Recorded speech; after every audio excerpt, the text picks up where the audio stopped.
This is Yair Davidiy, speaking to you from the land of Israel. I represent Brit-Am, Hebrew awareness.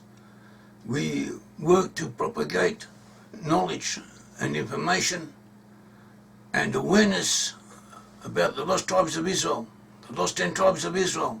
They are now to be found amongst Western nations. There were 12 tribes of Israel originally.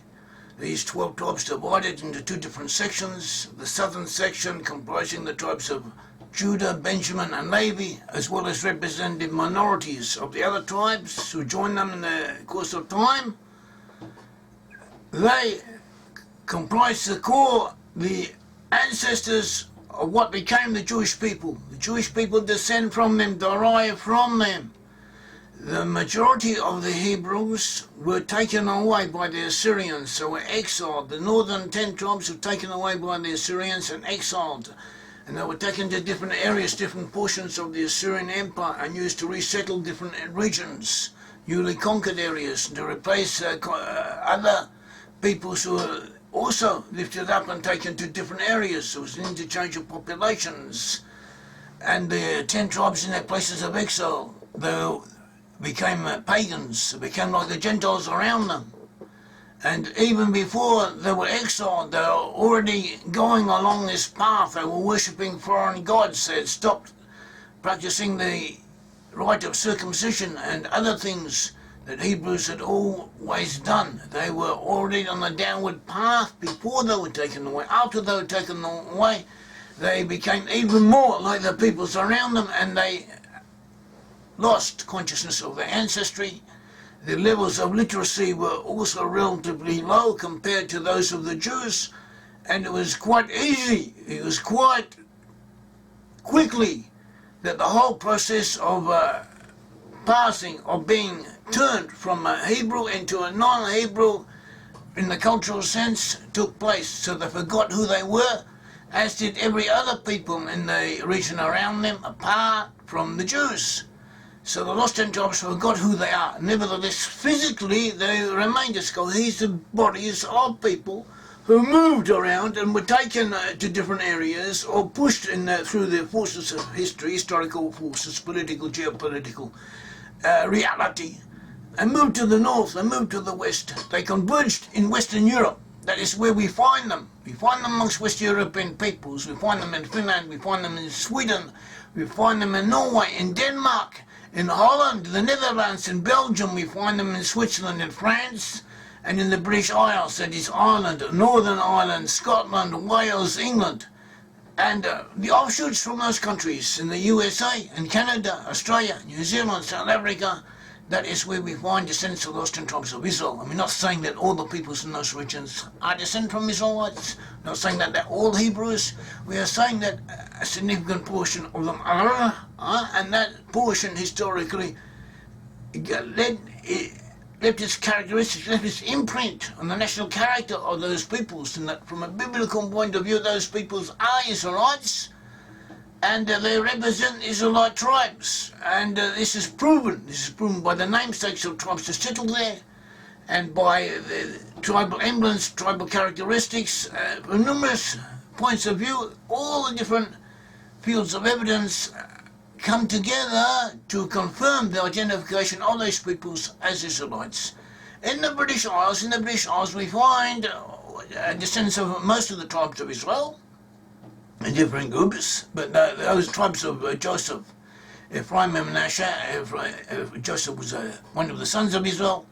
He had two sons, Ephraim and Manasseh. Ephraim and Manasseh became separate tribes in their own right. We find people with namesakes similar to those of clans within the tribes of Benjamin and Ephraim and Manasseh. In Britain, in the British Isles, we find a predominance of peoples from Manasseh in certain regions, especially in Northern Ireland, in Western Europe, and Western Britain, and from these regions came a predominant proportion of the early settlers of the USA.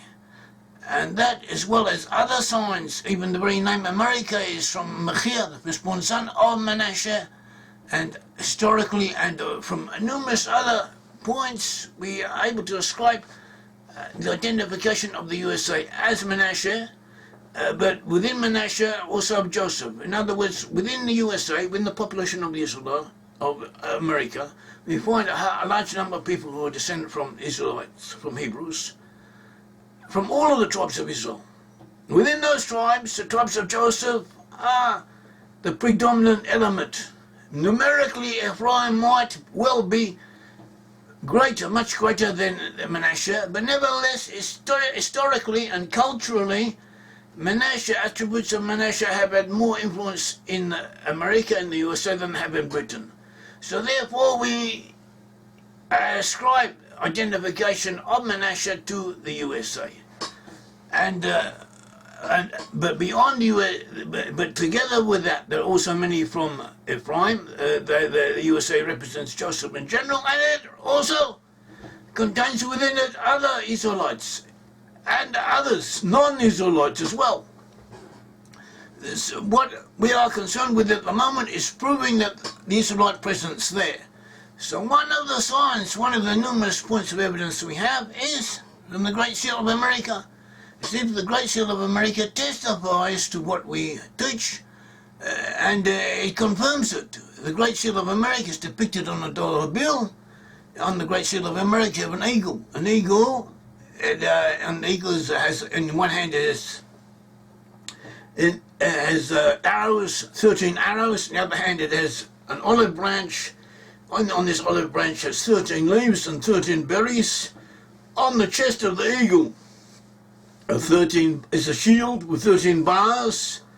Above the eagle's head is a configuration similar to that of a Star of David, of a Jewish Star of David, six-pointed star, hexagram, six-pointed star, with comprised in a series of 13 smaller stars. And this number 13 is important. It's important in the USA. It's important in the USA because the USA is dominated by Manasseh, and Manasseh, in a sense, was the 13th tribe. Joseph had two sons. In other words, Jacob was renamed Israel. Jacob had 12 sons. From the 12 sons of Israel came the 12 tribes of Israel. Joseph was one of them. Joseph was blessed that his two sons, Ephraim and Manasseh, should each be tribes in their own right. See Genesis 48, verse 5. He says, "Now your two sons who were born to you in the land of Egypt before I came to you in Egypt are mine. Ephraim and Manasseh shall be mine, as Reuben and Simeon are." So we have 13 tribes. 13 tribes when Ephraim and Manasseh are each counted as separate tribes. But the quorum of 12 is always kept. The quorum of 12 is always kept because occasionally, instead of saying Ephraim and Manasseh are separate tribes, Joseph is counted as one tribe, that is Ephraim and Manasseh together, or Ephraim and Manasseh are counted as separate tribes, and Levi, who was scattered throughout the other tribes, is not counted. And in other ways, the Bible, Scripture, juggles the quorum, which tribes are to be encountered in the number, so that you always have 12 tribes, apparently for metaphysical reasons. You always have 12 tribes in the number of the tribes, whereas in effect there were actually 13 tribes. And this 13th tribe is Manasseh. Why is it Manasseh? Because Ephraim, even though Ephraim was the firstborn son, right was given to Ephraim. Ephraim was to be the primary tribe in that sense. Ephraim takes over from Joseph, and Ephraim takes the place of Joseph in the 12, and so you have one more tribe. The 13th tribe is Manasseh, and for Manasseh it is important that the number 13 be kept in evidence. The 13th tribe, because Ephraim and Manasseh are two tribes, and Manasseh is the 13th tribe, so the number 13, as we identified the USA with Manasseh, or as being predominated by Manasseh, so 13 is important. And this great seal, there are those, if you look around in, for instance, conspiracy writings. I don't like them. I don't want to have to have anything to do with them. I don't believe in them, and I suspect that many of them have sinister motivations, consciously or unconsciously, behind those who promote them. It may be that here and there you have collusions. You have a collusion of interesting parties working together, or you have very different divergent streams of influence, of interests that come together and work together, consciously or unconsciously in certain cases. But that is no such thing as a conspiracy in the sense of people formulating a plan and working according to it. And those who say that there is are historically incorrect, and also sometimes they themselves are on top of conspiracy. They're conspiring against the USA, conspiring against Britain and conspiring against the Jewish people. They themselves are conspirators. Whatever, it doesn't matter. It's a claim usually put forward by conspiracy type peoples that the Great Seal was actually a Masonic element, something invented by Freemasons, because they say that a good portion of the original founders of the USA and the United States War of Independence against Britain, they were Freemasons. And this is not really historically correct. Freemasonry began to get big a little bit after that time, but before then you had all kinds of lodges, all kinds of associations. In those days people didn't have television, they weren't so big on sports. The early founders, the people in America, the people who controlled what was going on, the foundational pillars of society, they were cultured people. They read a lot. They were up to date in the Greek and Roman literature and classical literature, in the Bible, in the contemporary philosophical thought. They knew what was going on. They were thinkers. And they also were discovering ancient Egypt, ancient Rome. They were interested in ancient things. And so they adopted symbolism in these clubs, in these associations that they were forming, out of which Freemasonry did develop, but it wasn't actually there at that time.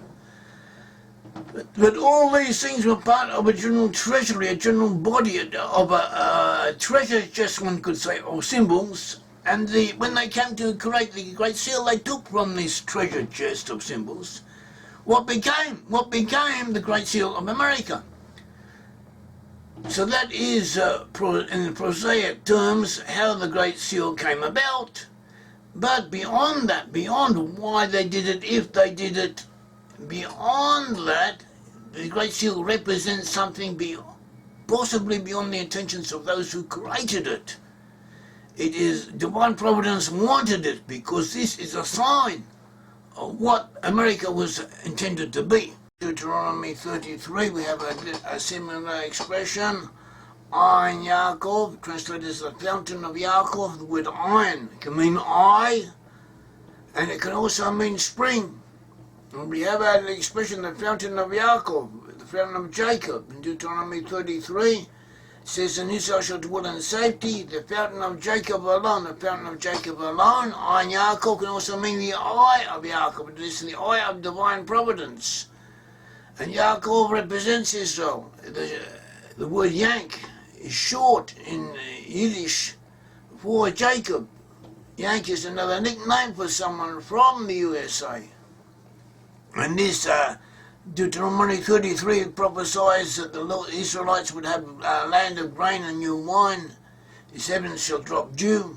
Happy are you, Israel, is like you are people saved by the Lord, the shield of your help, such as the shield with 13 stripes that appears on the Great Seal. The sword of your majesty, your enemies shall submit to you, and you shall trod down their height. We also received a message from someone called J. Ashley a good few years ago, and he wrote to us concerning the Great Seal. And some of the information he gave us we already had, but there were insights here and there that were new to us, or a different take on the subject, which was of interest and of value. So he says that, Ashley says, since there are 13 tribes in Israel, and since Ephraim and Manasseh were adopted after all the rest were born, and Jacob is interchangeable with Joseph, there's no other option for Manasseh, numerically speaking, that he'd be number 13. Now that is a significant fact. So we have already spoken of that, but it's interesting to see the way he put it. Manasseh definitely is the 13th tribe, and that is why the number 13 is important on the Great Seal. And he says, Manasseh had 13 states, and therefore the number 13 is appropriate for. America had 13 states, and 13 is the number appropriate for Manasseh. He also says that on the pyramid, he also says on the reverse side of the Great Seal, on the other side of the pyramid, where the pyramid is, it says another 13-letter motto, another motto with 13 letters, which in Latin reads Annuit coeptis. Annuit coeptis. The translators see that is God has prospered our undertakings. This is also connected to Joseph, for we read in Genesis 39:2, the Lord was with Joseph and he was a prosperous man. Concerning the lost 10 tribes, he also sees significance in the olive branch. We saw the olive branch with the 13 leaves and 13 berries. He says this is indicated by Hosea chapter 14, verses 1, verse 4 to 6 and 8. He says, "O Israel, return unto the Lord your God. I will hear their backslidings. I will love them freely. For my anger is turned away from them. I will be as a dew to Israel. He shall grow like the lily, cast forth his roots as Lebanon. His branches shall spread, and his beauty shall be as the olive tree. Ephraim will say, what do I have to do any more with idols? When Israel repents, they will recall what they have done and repent of it, and they shall become like the olive tree." And we see the olive branches in the Great Seal. We have another correspondent, Gunnar Jeremiah Gisron, apparently from Sweden, who also some years ago sent us information concerning the dollar bill. He says that the dollar bill originated with a Swedish monarch. It was a king of Sweden who introduced a coin, which became internationally in use. And this coin was inscribed in Swedish, "In God we trust," and also the name of God, of the God of Israel in Hebrew letters. And this coin, or a version of it, was adopted by the Spanish, who put out a coin of their own. And on this coin of the Spaniards, they put their coat of arms. The coat of arms bore the Straits of Gibraltar. The Straits of Gibraltar is the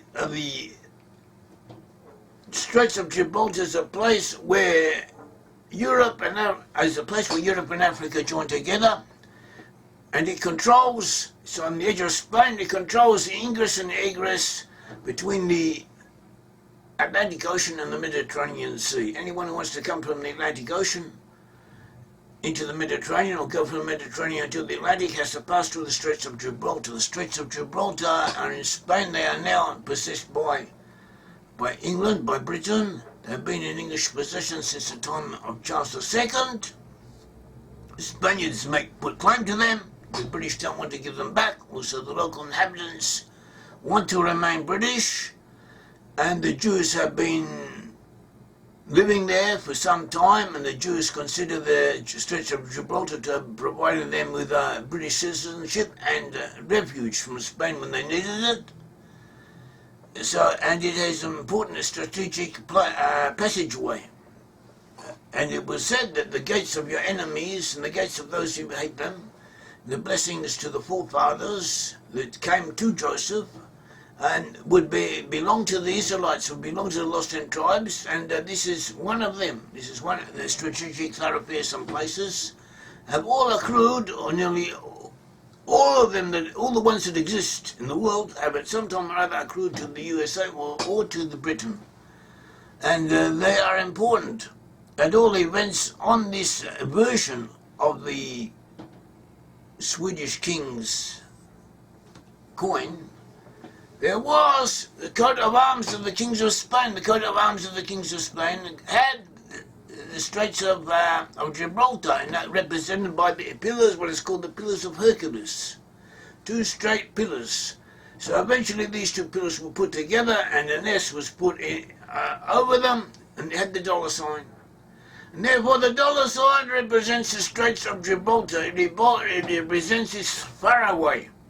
The Straits of Gibraltar are beside a nation city, the location of a nation city known as Tarsus, Tartessus in Greek, or Tarsus in Phoenician, Tarshish in the Bible. Tarshish is mentioned in the Bible several times. Tarshish was in Genesis 10. It's one of the sons of Yavan, related to the Greeks. But apparently in an early time the Greeks did settle in that area, and then came the Phoenicians and conquered it, and also imposed their own civilization on the region. At all events, it became an independent state on its own. At one stage it apparently ruled over most of Spain. It also had outlets into Britain and Wales and Ireland.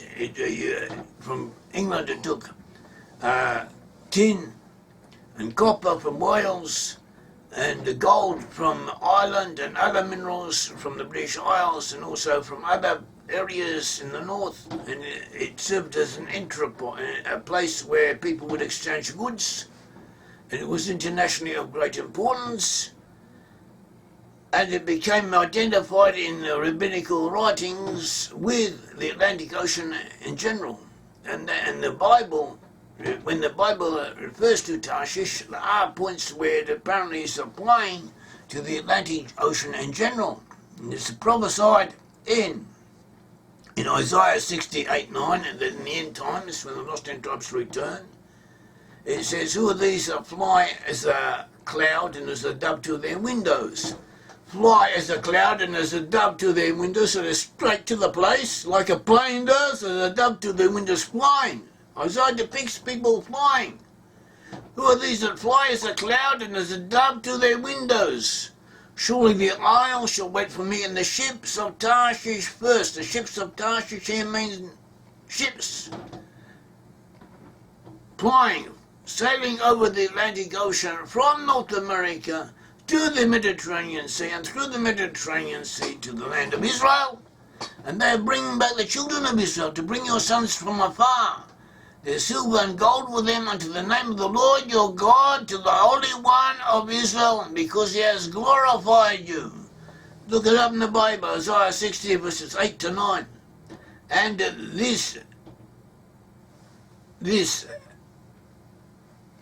and the ships of Tarshish are ships sailing over the Atlantic Ocean. In other words, ships from America and Britain and from Holland. And they will be bringing the Israelites back to the land of Israel in the end times. And this is represented on the dollar bill. And not only that, the dollar bill represents America. I'm not being facetious, it does. America is known as a capitalist nation. The power of America, to a great degree, comes through the power of the dollar. The symbol of the dollar represents Tarshish. It represents the pillars of Gibraltar, the pillars, so-called pillars of Hercules.